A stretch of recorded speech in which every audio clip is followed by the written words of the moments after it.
And sadly, New Zealand's Samoan Assemblies of God are mourning a double loss.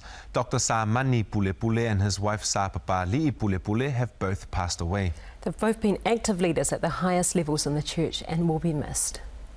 Sa Papali'i Pulepule was from the village of Mota'a and was born on the 10th of May 1929.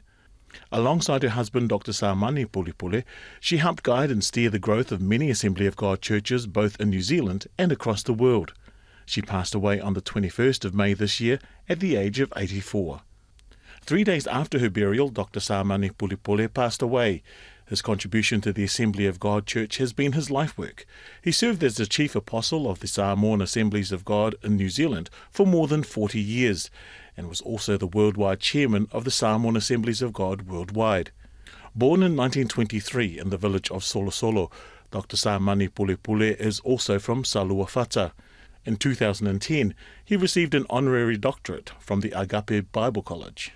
He died on the 4th of June 2013, aged 89.